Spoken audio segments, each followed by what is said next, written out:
Hey, before we get started, I want to tell you about something that's changing the game for women in dental leadership.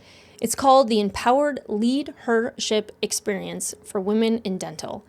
It's a 6-month transformational journey for women who are done with burnout, overfunctioning, and trying to lead like someone they're not. This isn't just another leadership training, it's a coming home to your voice, your power, and your joy. If you've ever felt alone at the top or stuck somewhere in the middle, this one's for you. Enrollment is now open. Head to leadhershipexperience.com to enroll. Because real leadership isn't about performing, it's about remembering who you are. Now, let's get into today's episode. Doug Fettig is a CPA-turned-dental leadership advocate and coach. He is an absolute gem in the dental space, and I am so grateful that I get to share him with you all in this episode.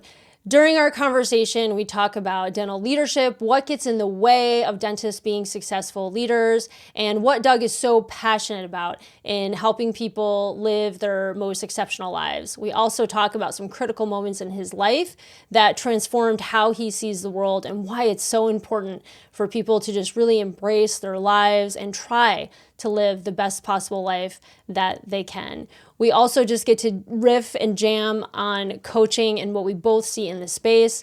And I absolutely adore him and can't wait for you to listen. Doug, I'm so excited to have you with me. It's been an absolute joy getting to know you over this last year. And I will say, you and your wife, Catherine, are definitely the highlights, some highlights for me for 2025. And I have no doubt that this conversation is going to be incredibly interesting and deep. And you're somebody that wears many, many hats, and you have so many layers to you, and you're just such an absolute joy. So I want to start off, you have such an interesting and fascinating journey to me, what I've heard over the last few weeks, even getting to spend more time with you. And you've had very critical moments in your life that really shaped you for who you are today and the message that you like to share with those in dentistry. And I remember you telling me about backpacking at a young age and even the impact that that had on you. So yeah, why don't you share with us, some of these critical moments? And I'd love to start with this backpacking journey that you talked about, or hitchhiking. Well, so first of all, it's wonderful to be here, Brandi, and you're one of my favorite new people in life. I was talking to Brandi. We were at a mastermind, and we were going to get coffee. They dubbed me Duber because I was Doug and I was driving the Uber, so I was Duber. And I said, "Here's how I summarized you, Brandi." I said, "A badass with a heart." Can I say ass? Anyway, badass with a heart. And then I changed it. I got home and I was talking to Catherine, and I said, "No, Brandi's a badass with a beautiful heart. You really struck me. You really inspired me." So I appreciate that, and I Thanks, Doug. appreciate your connection and friendship. So yeah, one of the seminal moments, epiphanies in my life was I was in college and partying too much and going to school in Grand Forks, North Dakota. And some friends of mine said, "Hey, we're going to go take a semester off and backpack in Europe." And I just had this light bulb. I said, "That's it. That's what I want to do." Long story short, they ended up not going. I ended up working in construction for a year to save up enough money, and I got a one-way ticket from Bismarck, North Dakota to Hamburg, Germany. Got off the plane with a backpack and my Let's Go Europe guidebook. It was pre-cell phone, Brandi. I'm older than you. And just started hitchhiking around Europe, and it was a blank slate and the most amazing feeling of my life. Just to be totally free and have my backpack and just started roaming and having experiences. It was incredible. Wow. And so what, at such a young age, what were you feeling as you're backpacking through Europe? That's a story most like to hear about. Well, 3 weeks in, so I landed in Hamburg. It was March, and I'm like, "Hey, gee, it's kind of cold." Like I never looked on a map and saw that Germany's pretty far north. So I'm like, I gotta get to where it's warmer. So I ended up hitchhiking, got a ride with a trucker most of the way down. Ended up, long story short, 3 weeks later in Athens, Greece, where it was warmer. And I don't know if you know anything much about Greece, but their national drink is a licorice flavored drink called ouzo. And so one night the youth hostel, someone got some ouzo, and normally I would take my money pouch and I would put it down my shirt at night just for safety reasons when I went to bed, sleeping in rooms with bunk beds and stuff. Well, that night I left it in my backpack. I got up the next morning and I'm like, "Hey, where's my money pouch?" And my my my three thousand Mm. dollars in American Express traveler's checks. Once again, it was a different time, Brandy. Traveler's checks and my passport were gone. I'm like, "Uh oh, this is a problem."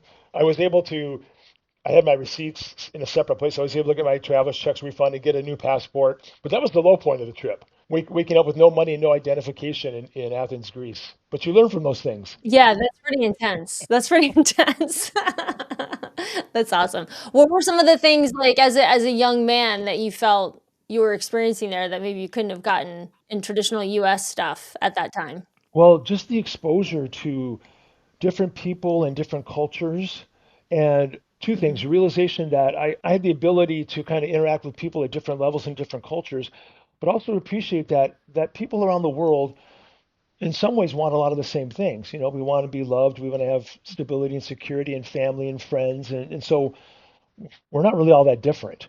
And so that first experience, and I had a few more after that, really helped me understand, I think, the world and also be comfortable in interacting with different aspects of people in different worlds, different roles, and just really, I think, blossom my self-confidence. Yeah, that's great. So after that kind of experience, where did you come back to? When you came back to the US, where did you end up? Well, after a hodgepodge of 7 years and doing odd jobs like, well, I was a bartender and I was a blackjack dealer, and I sold these things called World Book encyclopedias door to door.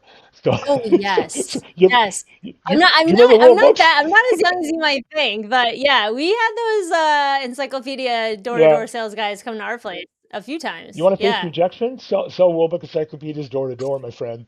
Anyway, I eventually, another seminal moment of my life, I met Catherine, and I like to tease her. And I'm during my talks, I say, and then I met my wife, not current wife, Catherine, and all the fun came to a screeching halt. And I went back to school, but that's a joke. She's the best thing that ever happened to me. And we built a life together, and as part of that life, we ended up moving from Colorado, where we met, into Portland. And we had our oldest son, Pierce, who was about 4 years old at the time, or two when we moved. And then our middle son, Parker, which we talked about a little bit off air, he was born prematurely and lived for a week before he died. And that Hmm. was, the most painful, emotionally painful moment of our lives. And fortunately, and I credit Catherine for this, who's a mental health nurse, she encouraged us to see a grief therapist, which was hugely beneficial. Just, I probably wouldn't have gone there on my own, Right. different time. It was so helpful. And we ended up taking the experience of Parker's short life and deciding, did we want to approach that with a scarcity mindset and have anger and bitterness rule us, or did we want to have an abundant mindset and take the lessons he had taught us on the value of each moment and be able to put that out into the world? And so we ended up eventually creating a nonprofit that was in existence for about 15 years. It helped parents who had kids in the NICU, babies in the NICU, help support them, and it was a way of celebrating his life and his legacy and taking the positives from that. So it was a really it was an experience where you realize, first of all, I realized, oh, gee, I'm mortal. I'm not going to live forever. This is what happened to my son. So how do I make the most of these moments that I have left in my life? And that was probably the most powerful gift that Parker gave me. Yeah, that's incredible. And I know you're such a huge advocate for people living lives that they find fulfilling and that they love and bringing more joy into their life and really maximizing, the time that we have here. And it sounds like Parker, and that experience with him really played a crucial role in that for you and Catherine and seeing and getting the preciousness of life, it sounds like. And now you're somebody that does motivate and inspire other people. I know you're a speaker and your intention is to make a big impact wherever you go in that way of inspiration. So was that something that came out entirely of this experience? Like did it give you a whole new perspective on life and the impact that you want to have? Like what were you doing prior to this and then how did it shift for That's a you and Catherine after? that's a great observation, because I was like a lot of people. I was kind of like, public speaking, kind of, oh, gee, that makes me scared. I'm nervous. After Parker, and we got involved with some organizations, and I started doing some public speaking on behalf of the nonprofit, and that really changed my Mm. mindset. That was really the starting point for me in the public speaking world. And at the time I was working, I'd gone back to school and got my CPA, certified public accounting, which is a complete conversation stopper at a cocktail party. I really love it when people introduce me as an accountant. I'm like, good Lord. Come on now. Okay, anyway, I realized that, I don't really like debits and credits as much as I like people. So I spent a part of my Mm-hmm. career trying to find a way to meld my knowledge of business with my love of people. And eventually I fell into, in a roundabout way, in the dental space and speaking to dentists about the business side of dentistry. It worked out well because dentists are really smart people, but they get zero business or leadership training in dental school. And so I was able to take my financial credibility and my ability and my joy in public speaking and kind of combine that into the dental space. Yeah, it's funny because it's almost like dentists are more apt to sit and listen to an accountant talk than they would listening to somebody talk about how they can grow as a person and leadership. So it's kind of like you come in through the back door. Well, and it's interesting because then when I talk to him, Brandy, I'm like, okay, there might be 50 people in the audience, right? 50 docs. Then I say, how many of you Mhm. have ever had formal leadership training? And maybe two people raise their hand. And I'm like, oh, I get it. The rest of you got all the leadership training you needed in dental school. And they all laugh because they got nothing. So, so, Yeah, so then the I, 1 hour yeah, leadership yeah, training. when they're sleeping. So then I give them a little tough love. I'm like, okay, so you're probably the biggest producer in the office. You're the CEO of your business, even though you don't realize it. And you're the keeper of the culture. But you can't spend a little bit of time and money in creating the greatest workplace, the most dynamic work environment that your team has ever experienced. And then you complain about retention. So come on Mhm. now, kids, let's do the math here. If you're not willing to invest in yourself, why should a superstar team member stay with you?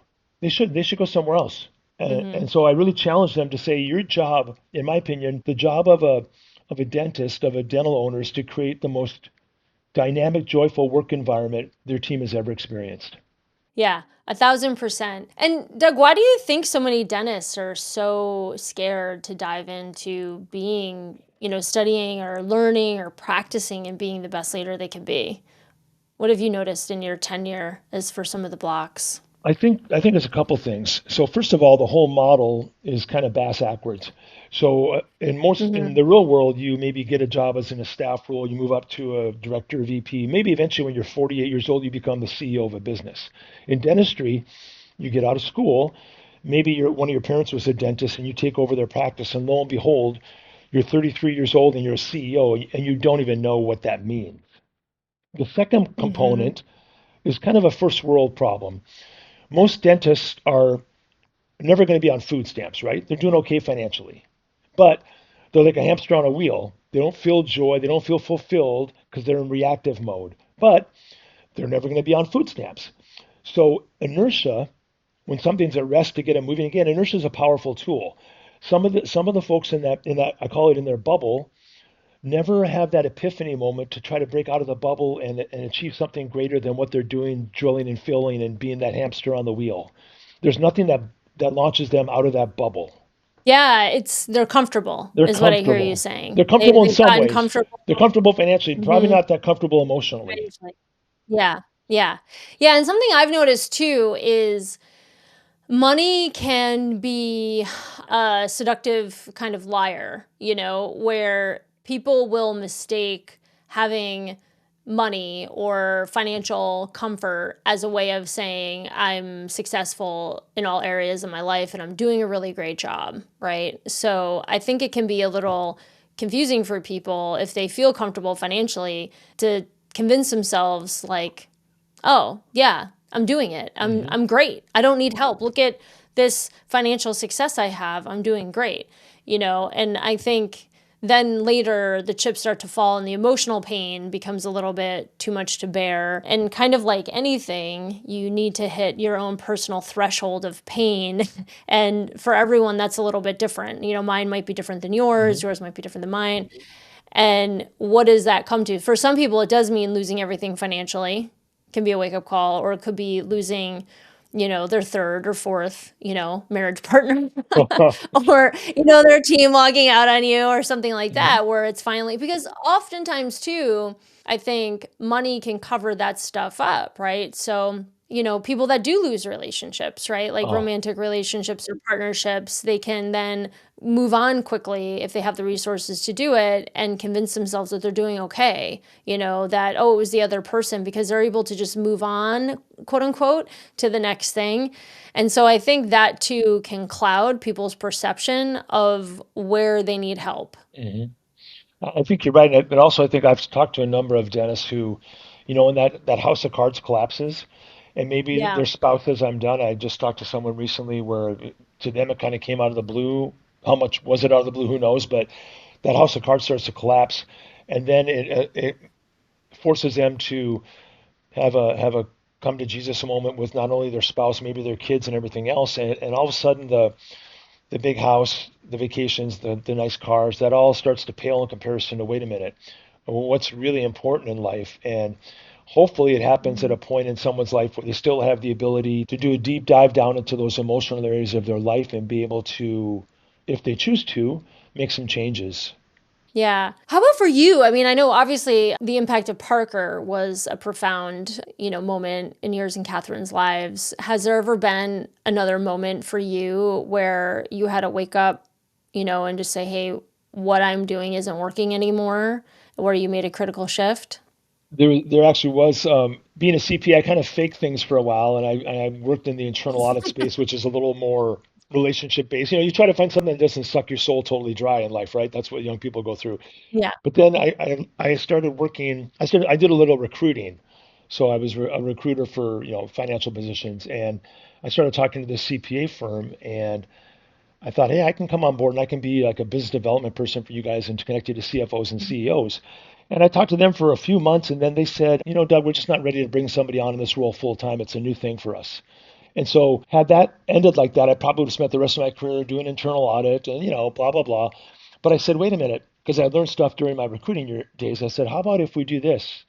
How about if I come on in a contract role for 6 months, and it's a test run for both of us. If it doesn't work out, you say, see you later, Doug. And if it does, we can go from there.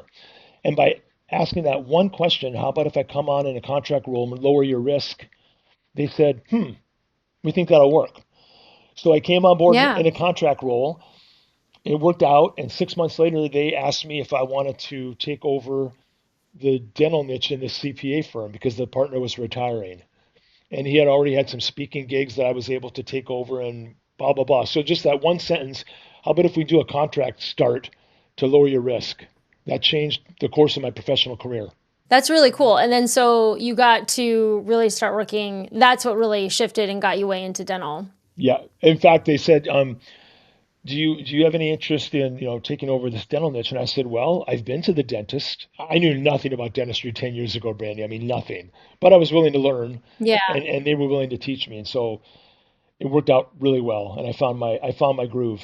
Oh my gosh. So you've been in dentistry for 10 years essentially Yep. now. Yep. And yeah, you've been on so many stages, right? Talking about leadership and how to live a big fulfilling life, which is awesome.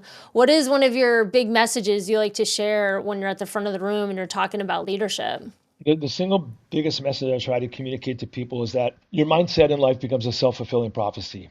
So if you're gonna roll out of bed with a scarcity mindset, the pie is static in size. If I win, you lose. Everything is a zero-sum game.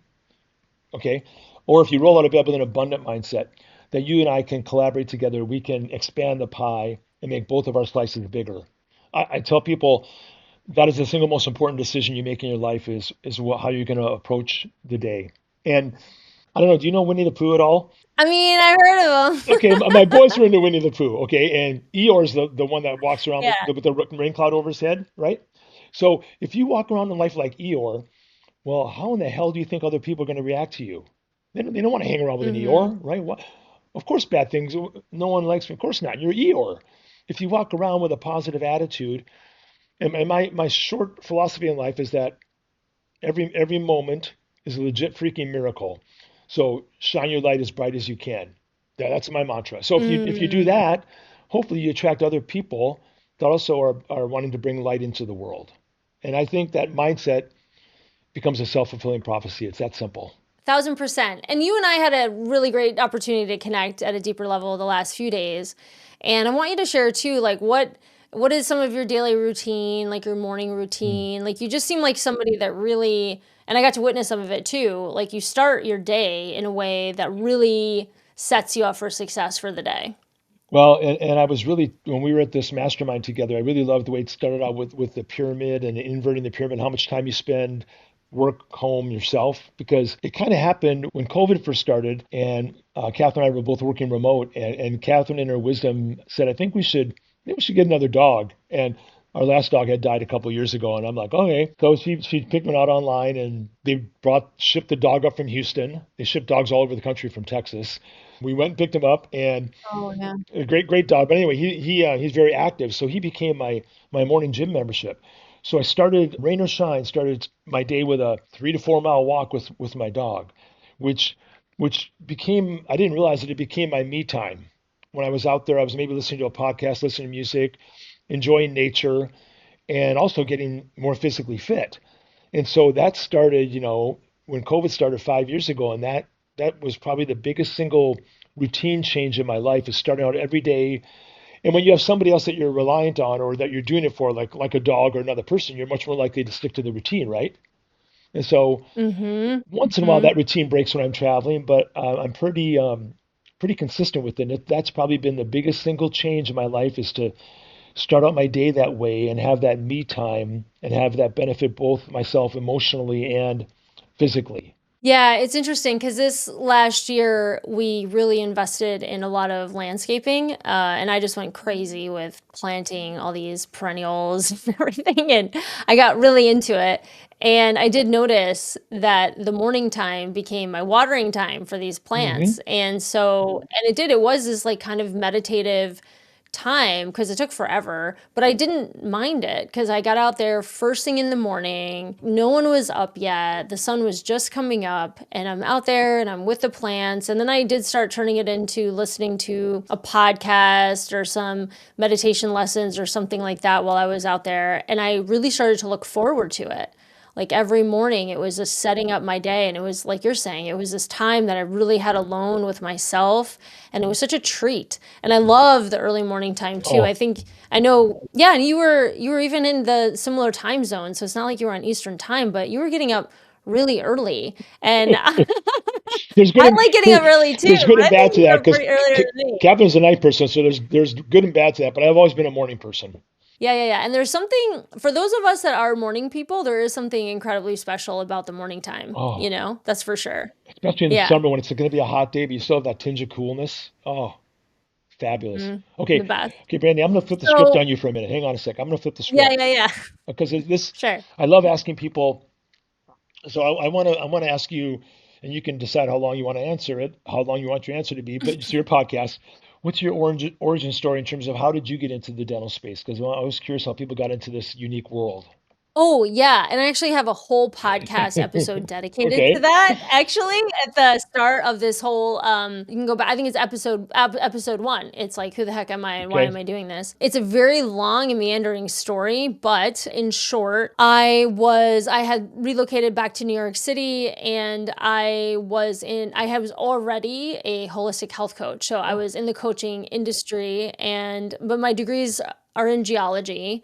And so that's part of the long meandering story, how I went from a geologist to a holistic health coach. And so I was actually in a coaching program. I was in a class. And when I started working as a holistic health coach, it actually became a very monumental time in my life where that's when all my own personal development started to crack open. And I really started to invest in that and really invest in my personal, emotional, mental, spiritual development. Because when you really start taking a look at your relationship with food and how you nourish yourself, so many other things start to reveal themselves, right? So, because when you think about food and nourishment, it's not just, the food we put in our mouth, it's relationships, it's water, it's our relationship with money, a relationship with self, our families, romantic relationships, all of the things. So I've always had a very holistic mindset when it comes to everything. And I think that's why I also was drawn to geology, because geology encompasses all of the sciences and you're putting together Hmm. this holistic story. So I really just started developing a lot of that in my life. And I was in another one of my coaching programs, and there was a woman that was sitting next to me, and she was incredibly stressed out. And I said, hey, what's going on? Why are you so stressed? And she said, oh, we have so many clients and not enough coaches. And I said, well, who do you coach? And she goes, we work with dentists. Oh. And I was like, no. And I was totally not interested.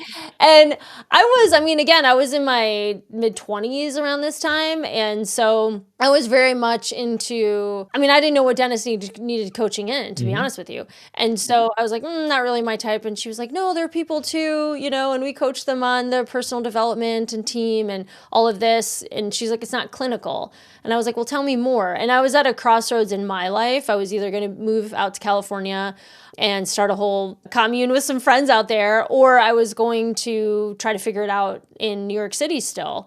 But at that point, I really had to take a look at what I was doing for work, because I was, working on coach's pay. I was walking dogs. I was doing yoga. I was kind of doing a, conglomeration of different odd jobs to make it work. And I knew it wasn't sustainable for long. So I went in and I interviewed and I got the gig with a coaching company, and I wasn't sure about it for, the first several months. I didn't think it was a good fit, but then I kept shifting my mindset a bit and realizing like, oh, a lot of what I wanted to talk to people about as a coach, I'm able to do that at this level as well, because I was able to work with the dentists and really focus on, what was going on for them personally. And then also the teams. And when I started working with the teams, I was like, oh, this is great, because I got to really support them. And I became a great bridge between the doctors and leadership and what the teams were looking at, and very quickly seeing the differences in the lenses of which people were looking through life. And I think that's a big misconception that a lot of leaders have too, that you probably noticed, is this, just because you see something as a leader, to assume that your team is seeing it the same way that you are, but they're not looking at it through a business owner lens. Yep. If they were looking at life through a business owner lens, they'd be a business owner. So it's like, how do you bridge that gap so that they can really get what you're trying to say, and you can still lead with, what's important to you. And some people have that skill, many people don't. Right. And many people need another person to be that bridge or to be that translator. And so I just started seeing more and more different needs outside of like traditional consulting, because we were kind of a traditional consulting outfit. And so, and then very quickly I went from being an entry-level coach to, helping run it for a little bit. And I wanted to shift the dialogue and I wanted to change the conversation. So shortly thereafter, parted ways. And then the rest is kind of history, with my own coaching and a few other opportunities and things I've done, between then and now. But yeah, that was it. And I fell into it almost like you did in a way. And I think our story is way more common than most, where it's like you kind of fall into it and then it never leaves you. Yeah. It just sticks. Well, what I like about your story, and there's maybe a commonality with mine, is that I try to go through life with a mantra: be curious, not judgmental, which can be hard to do. Yes. Right? To lead with curiosity, which is a Brene Brown phrase, it's hard to do sometimes, but by leading with curiosity, it allows you and I and others to say, okay, let me try this, and if it doesn't work out, something else will. But if you lead with judgment, it closes doors. So kudos to you for leading with curiosity. Yeah, and it took a little coaching, honestly. At first, again, I was an angsty 20-something, person who had big dreams, and I'm like, what am I doing? But it's a story I could not have written on my own. That's well, back to coaching. I didn't So I'm a huge tennis. I played tennis back in the day. I'm a huge tennis fan, and so I try to tell people, okay, you look at people like Roger Federer, Novak Djokovic, now Carlos Alcaraz, all those guys, Rafa. The greatest at their craft in the world, they have coaches, and they're the greatest in the world at what they do. So why would you think that you, me, anybody else could not benefit from someone stepping outside of our brain and giving us feedback that we can't get otherwise, right? I know. I was having a conversation earlier today with a client of mine, and we're both just kind of dumbfounded over, it's this person that we both mutually know and trying to help. And, he's a dentist, he owns a small group, and doesn't solicit the help for coaching for literally anything, like whether it's marketing, operations, leadership, or personal development coaching. And he just sits in this struggle all the time, trying to master and trying to find the perfect plan. and he'll call colleagues or, random people to get their ideas and insight. But then he just tries to cobble together this master plan. And then he gets so terrified when it's time to pull the trigger on anything or to implement anything because he's so concerned about getting it right. And in my head, I'm like, man, if you just hired somebody to help you, this is not your zone of genius. And I think I see this time and time again, especially with high achieving, perfectionistic type people. They get caught in this trap that if they're high capacity, that they need to do everything themselves. And if they can't figure it out and if they can't do it, that means they're not a good entrepreneur, they're not a good business person, or they shouldn't be a leader. That somehow being a good entrepreneur or business person means you know everything. And I think it's totally backwards. A good business person and a good entrepreneur is somebody that knows everything to delegate, so that you can stay in your zone of genius, because you and we're really, really, really good at a few things.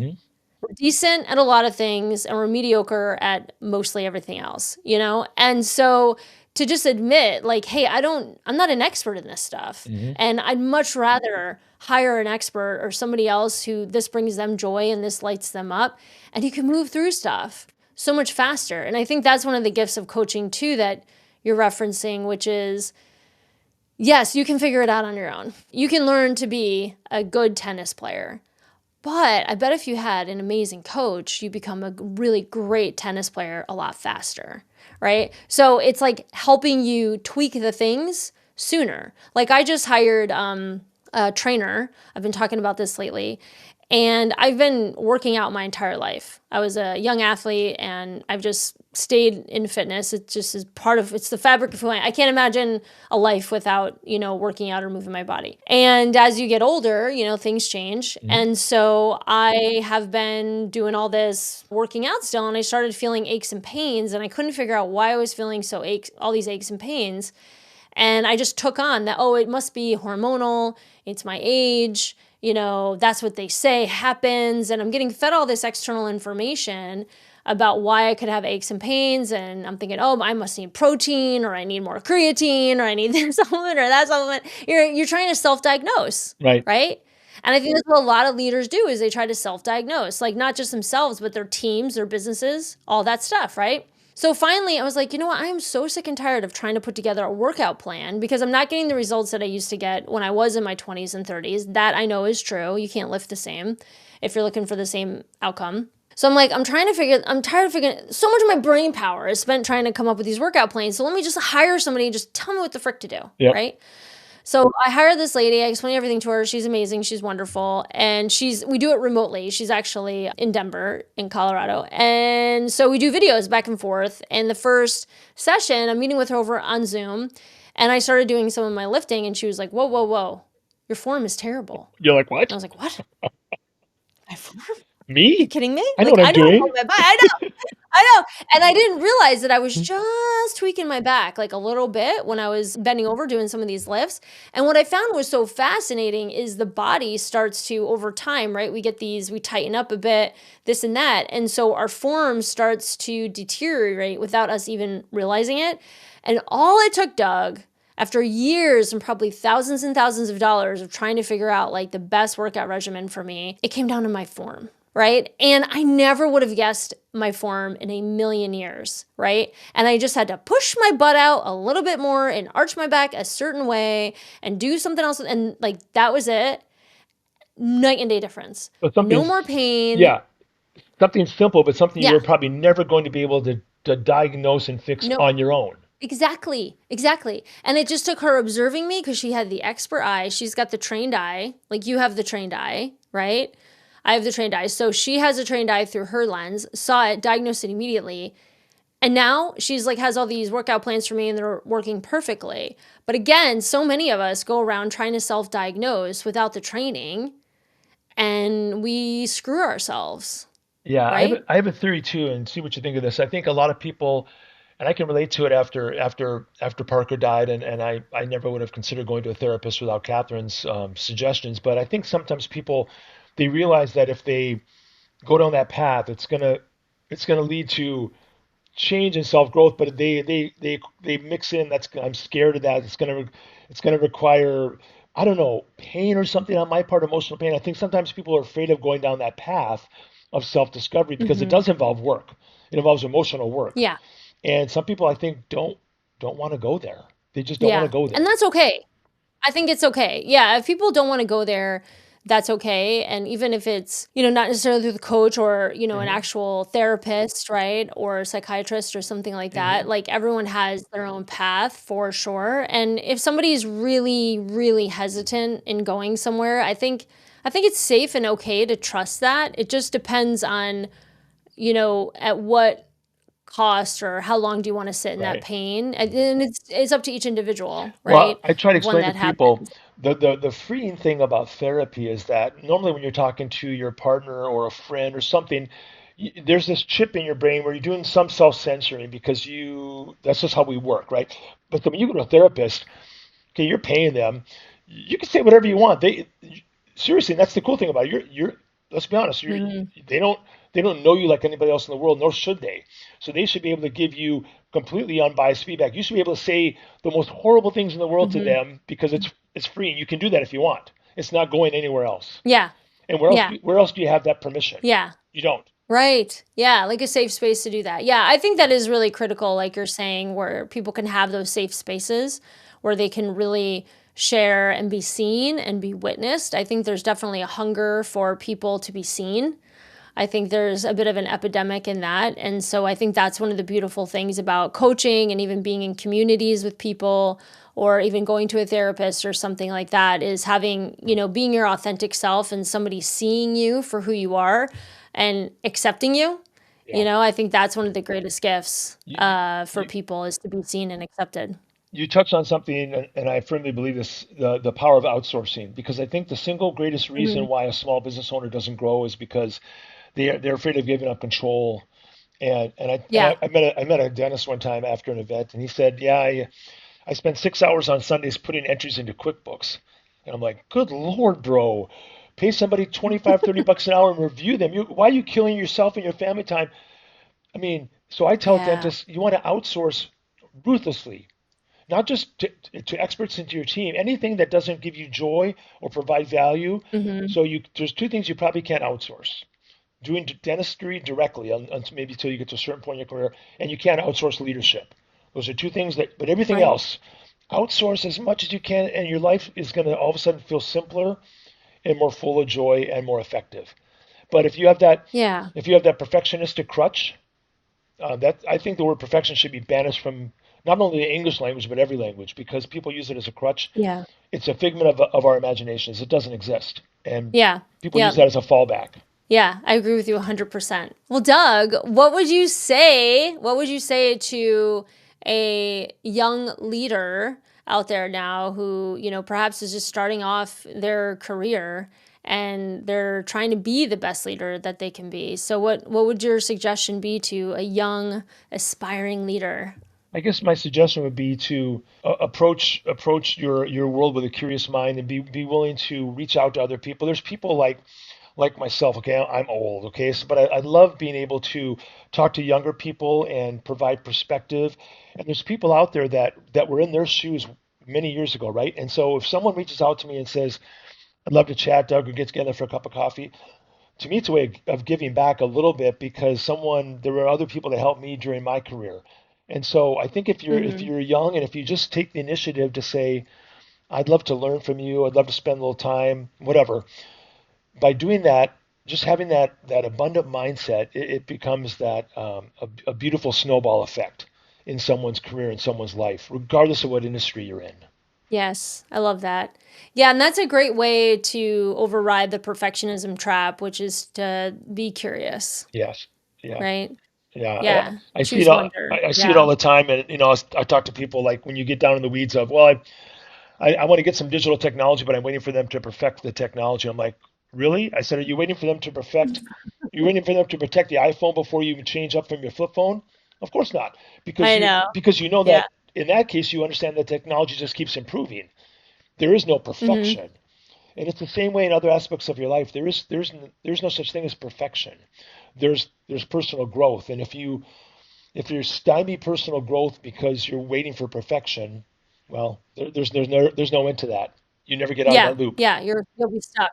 You'll be stuck for a very long time. Yeah. Yeah. Doug, you were amazing. I'm so glad that you were on with me today. I feel like you and I could talk for hours and hours and hours Well, you know what? about the philosophy of I life. I'm going to kick off a podcast soon. I won't ruin the Yes. surprise, and then you will be on our Oh, on our guest list. woohoo. I can't wait. That would be amazing. I can't wait to see what you bring. That would be incredible. I'm sure any podcast you do will be Oh, incredible. So, and I will be an avid listener for sure. Well, thank you, Doug, so much for being here. You're awesome. And the world is better with you in it. So I'm oh, glad that you're here. appreciate that. Thanks, Doug. Appreciate the opportunity. Thank you.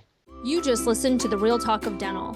If it hit, if it stung, if it made you feel just a little more human, good. That's the point. This isn't about fixing practices, it's about healing people. And if you're brave enough to show up real in this industry, you're my kind of leader. Subscribe, call in, send your wildest workplace confession. And most importantly, don't clean up for anyone. The mess, that's where the magic lives. We'll see you again on the next episode.